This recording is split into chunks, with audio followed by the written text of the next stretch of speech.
Hey, welcome back, everybody. Thanks for joining us on our weekly journey that we call Living Hope, designed to provide hope, inspiration, and education for those living with pancreatic cancer. Sharing the real-life stories of those really affected by this deadly disease and how they deal with it on a daily basis. Well, we got a couple of survivor stories here today. A couple of people have a little insight on how they've dealt with it and the things they've done to dedicate their lives to helping others around it, starting with our host, Roberta Luna. Hey, Roberta. Hi, Paul. Thank you so very much. So happy to be here, and I'm so thrilled today. I'm kind of jumping around in my seat, so I got to try to be still. But we have... I was just going to say, the last time your guest was here, it blew up on social media, so we had a great episode here. And I didn't know she was coming on today again here. I kind of messed up on sending out the info to you, but we did do an encore presentation last week just to kind of have people know that they were coming back and to hear a little bit of their story. But we have Agi Hirshberg, founder of the HERSHBERG Foundation for Pancreatic Cancer Research, and her daughter, Lisa Manham, ex-produced. My goodness, my tongue is not helping me today. Should we just start the whole thing? Or no. Executive Director of the HERSHBERG Foundation, join us today. Today, to me, and to everybody, I hope, is a very special episode. We're reflecting the HERSHBERG Foundation's 25 years of making progress towards a cure. I know you don't want to call these 25 years a celebration yet, so we will respect that and just look at it as a reflection back. But I'm just so happy to have you guys here and just really appreciate the 25 years and everything that you've done, and just want to see where you've been, what you're doing, and what the future holds. So if you can just kind of tell us, how did the HERSHBERG for Pancreatic Cancer Research get its start? The start was more than 25 years ago. My husband was diagnosed with pancreatic cancer, and we then had a 1% survival rate, and together we decided that we were going to beat it and have a long life. For 6 months later, he passed, but the only thing that happened, he never told me to stop. So it was the beginning. It was just, it's a promise we made to each other. So it was natural for me to continue. So to begin, I began with the two doctors that were just wonderful at UCLA, an oncologist, a surgeon, and it was a long start because I had absolutely no experience in science, and I joke about the fact that in college the most important science I took was horticulture, so I was just an absolute newbie to the field. My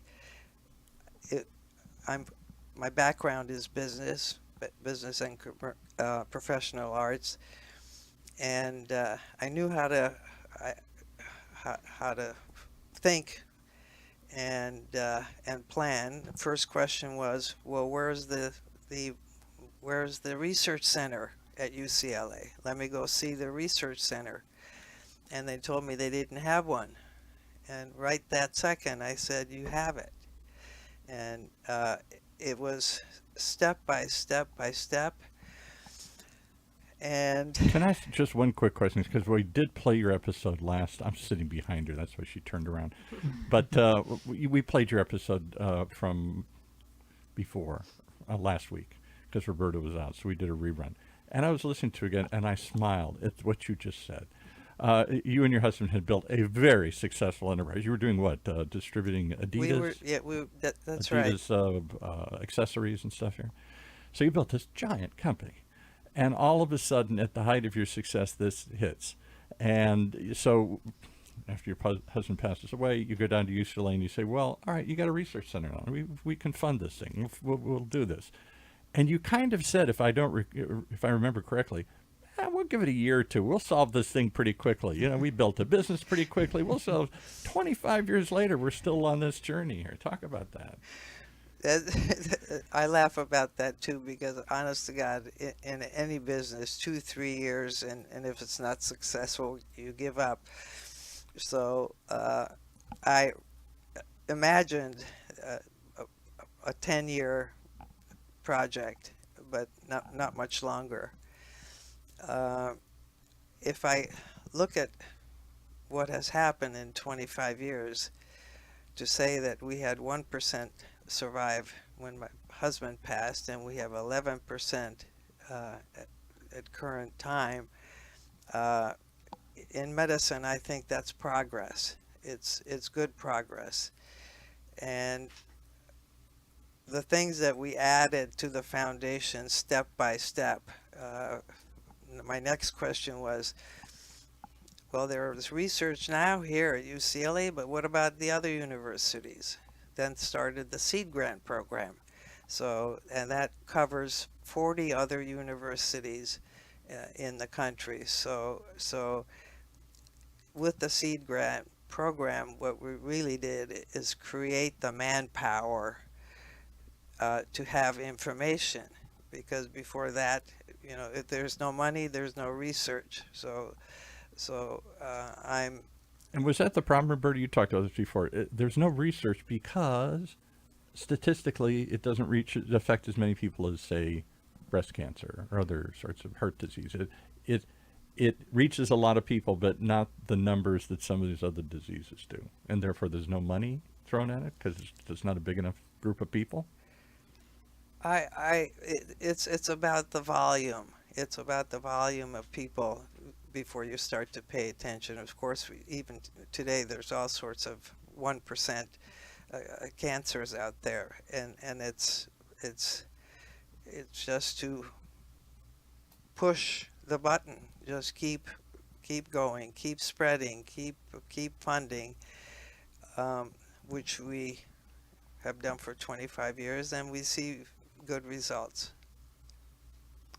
Yeah, and I know when Hirshberg Foundation was established in 1997, it was organized around 5 mission pillars. Can you explain that to us, what those 5 mission pillars are? Yeah, we took a long time. I joined up with my mom shortly after the second year that the foundation went into play, and somebody had given us the advice that we need a mission vision statement. And I remember sitting in the living room and really spending a lot of time on exactly what we're trying to accomplish. And we laid out these 5 pillars, and one of them is to find a cure in honor of Ronnie and the thousands of others who are diagnosed.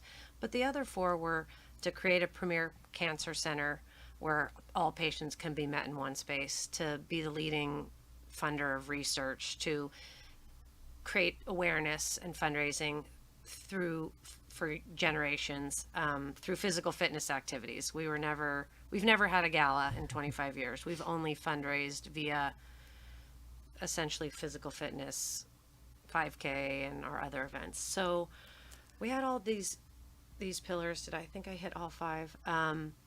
And that just sort of, I feel like, really guided us in what we were doing. Are we gonna fill this goal? Are we working towards accomplishing that? And when we sort of looked at around 24 years, we're like, oh my gosh, our 25th is coming up. What is this going to mean for us? We haven't found a cure. So that's why we talked about, or you intimated that we're not really celebrating right now. But then we looked on our wall in our office, which has the 5 pillars, and we're like, you know what? That one's accomplished. That one's accomplished. Done. And it was just this last, big one to find a cure that wasn't. And we knew right away, like, that's our message for the next year. It's acknowledging that we have made great progress, that we've hit these 4 out of 5 pillars. We've succeeded on these fronts.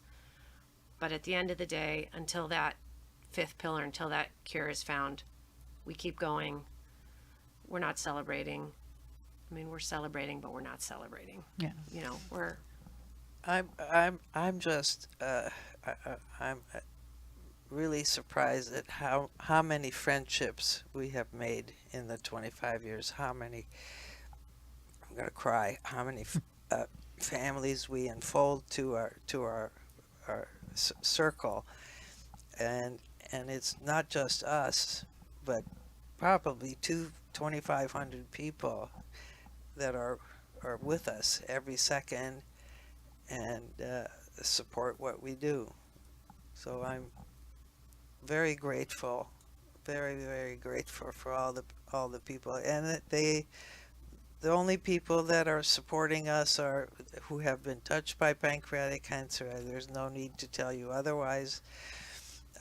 Most people still don't know where the pancreas is, what it does.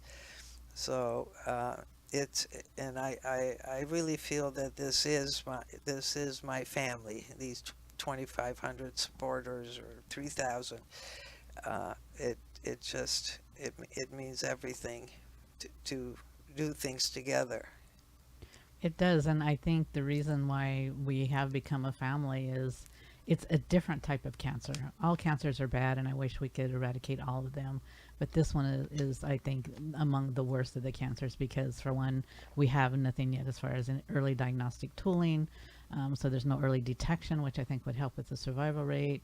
Just the fact by the time it's diagnosed for most, it's just so, far fetched that there's not a lot that can be done. So we kind of find, and we need to find those people who understand what we're going through because others just don't get it. It's not like we can go down and get a simple blood test or, an exam and they're going to find it. So how do you think we're going to get to the cure? One of the projects that I'm looking at right now is blood tests that identify cancers of all kinds, and it really it has helped other cancers, and it's now focused on pancreatic cancer as well. And to be able to discover the tumor at a stage 1 or a stage 2 offers a lifetime. At stage 4, we have nothing.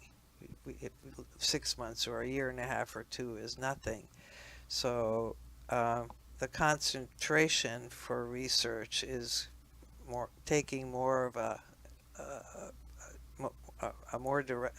different direction, because all we did for 25 years is basic science, just to learn to understand it. So it's only been maybe the last 10 years that we started to move forward. So we have multi chemotherapies, we have radiation, we have everything in place. But discovering the cancer at stage 4 is still not a finish line.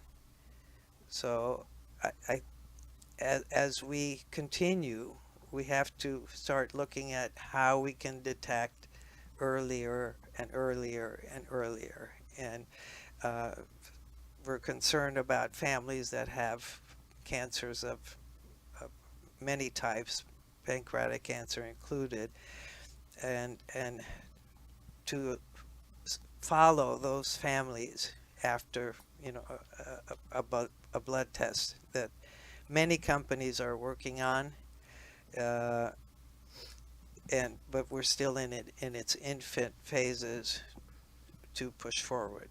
Do you think we're getting close with the blood test? Absolutely. So the companies are set. I'm not going to start with names. Sure. We're very close to having FDA approval, and of course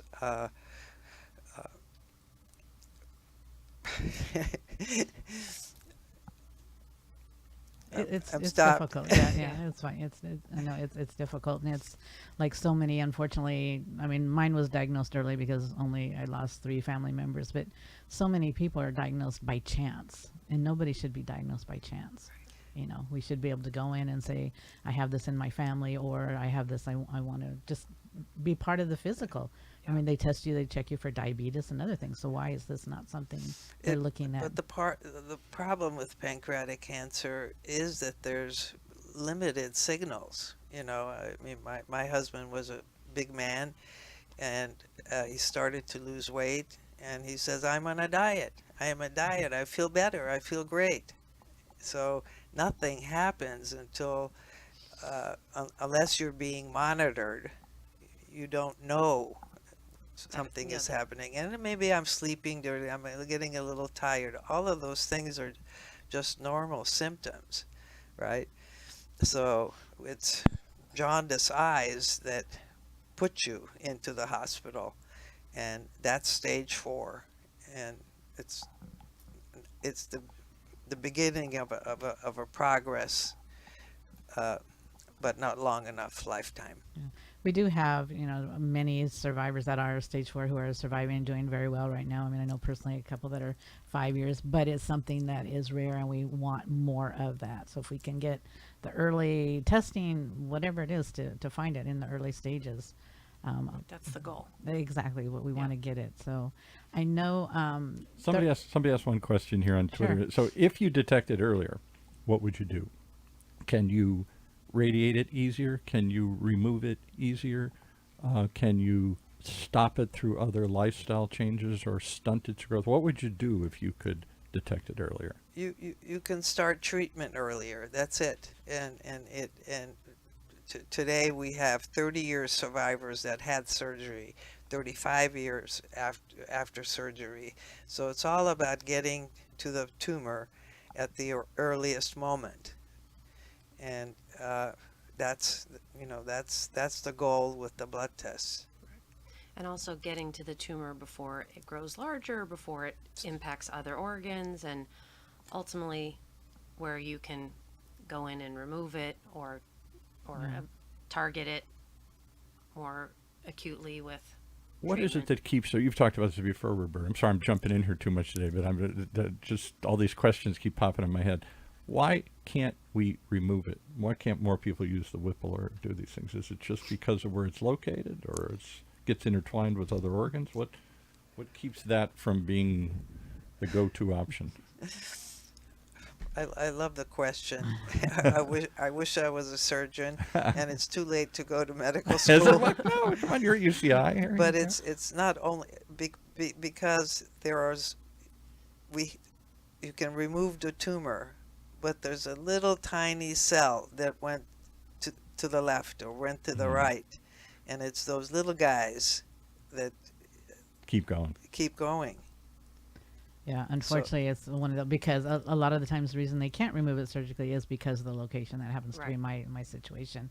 But I have had a doctor tell me that even though maybe I do remove the tumor, that doesn't mean like Andrew was saying, it didn't go somewhere else. I mean, that's the problem too, is you want to get it before it metastasizes or has a chance to travel, and it's not always known at the time when they're doing the surgery. So it's not just a simple fix. take it out. I wish we could just say. Yeah. And I don't know if you remember Charlotte's favorite thing when she was told Charlotte Ray, when she was told she had pancreatic cancer, she would always tell me, I just told them, take it out. And luckily she was able to have it taken out, and survived a very long time, and was very a great advocate. But unfortunately, that's not the way it always happens to be. You have funded 3 labs at UCLA with a specialized area of focus, and they work together towards a cure. Can you talk a little bit about those labs? We have several labs, and first of all, it took years for each of them to develop their expertise and knowledge. And our other thoughts now my thoughts now is combination projects. So if you're working on this circle and somebody's working on that square, work together to see how that can give you an answer. So collaborating versus individual, not individual talents. I published a paper and I'm really doing good. You didn't do good. Okay, you're going to do good if you Like a Work team together. effort? Like a team effort? reach another level. So if we said if we started with manpower, okay, the next step is really together, together, collaboration. Yeah, working together. I think it's, and a lot of organizations. I know you're a part of, and hopefully I don't get this wrong, the World Pancreatic Cancer Coalition. I'm so proud of the UC system. To have, I think this is probably the largest project in the country today, to have UC San Francisco, UCLA, Irvine, San Diego. There's one missing, Midwest, middle. Riverside, I think maybe. All data is being shared by the 5 universities in their various pancreatic cancer sessions, groups. So how does that help? Because they're studying a larger population versus an individual university. So, and then they're studying those that survived. What did we do here? Okay, did we do the right thing because she's 15 years out? Okay, what this patient? What did this patient get? Right, that didn't survive. So it's first of all studying history. Second of all, if it's a clinical trial, you have a much larger group. You have a valid group that can teach and go forth. So that's a great project, and it can't be repeated quite like this unless universities join. So New York, NYU connects with the University of Miami. Those are the kind of things that have to happen too. It's not your secret at NYU. Okay, it's together. And how do we get them to come together and share that information and just work together? We funded not only the UC project, but a group that studies BRCA gene survivals and treatments, and it's within 4 universities in the United States and Israel. So that's again a different direction, stepping away from just one project to coordinating. And hopefully the UC Cancer Consortium will become a role model for other universities, or they'll see this work and want to emulate it in other states. And I think it's just really about the last decade has been about breaking down the it's mine and getting to a point of sharing and working together. And even in the way that our labs are next to each other and they've all got their own roles, but what they're doing is all related. And that's just sort of that's our sort of been our, just our drive our motto, theme, collaboration this last 10 years. Yeah, don't keep it locked up in a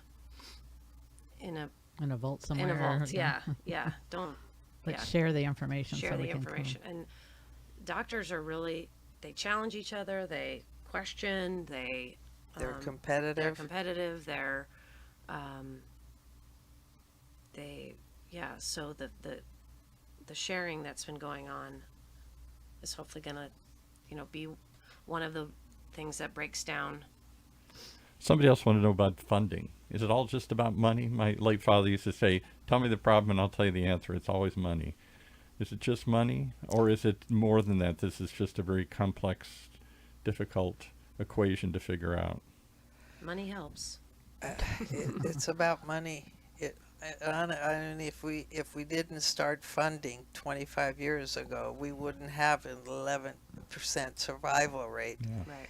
I mean, it was all because some guy had an idea at a university and we gave him a chance. Yeah. I mean, of course, cancer is so complex. I mean, even with pancreatic cancer, there are multiple types. No two tumors are alike. I mean, the problem is obviously so giant, but without funding, then when I see the Super Bowl come around and they're spending, millions of dollars on $1 billion on a probably. 30-second commercial, I'm like, oh, can you just give Just a little. 3 seconds of that commercial to us, and we could do great things with it. So yeah. Well, I think you guys have done great things in these 25 years, and I really appreciate you, and thank you for coming and joining us. And I know you have an event coming up. You want to give it a plug? Yeah, can we real quick? It's our 25th LA Cancer Challenge, which is a Halloween-themed, family-friendly 5K that's on October 23rd at UCLA. And the fact that is a celebration. 25 years of being out there and raising awareness and having families come together. It's a reunion. It's a inspiring day. And it's one of our largest fundraisers, so it's really, really important that people come out. And you don't have to be a runner. We have most people are walkers, and it's on the UCLA campus on a Sunday. No You want to give us traffic. the website real quick? They can Yes, go on? lacancerchallenge.com. And I want to thank you because Living Hope, Your Journey with Pancreatic Cancer, Yes, is a the sponsor this Woo, year. woo. So thank you for that opportunity. So and happy. we are too. I'm just looking forward to it. And I know I was looking through videos, and I don't remember the doctor's name, and I don't even have the quote exactly right, but he said just to hang on, the cure is just around the corner, and that has stuck with me. And I know your new motto is never give up. Finding the cure is worth fighting for. And I just again thank you for being here. And when you speak my name, I shall live forever. And today's episode is dedicated to Ron Hirshberg, because without, unfortunately, him and what he's had to go through, but we do appreciate both of you and everybody that has worked with Hirshberg, and just to be where you are today, and looking forward to what you have to bring to us in the future. So thank you. And I will say congratulations on 25 years. You guys have been successful, and we are looking forward to what the next few years are going to bring us. So thank you. Thank you, you. Roberta.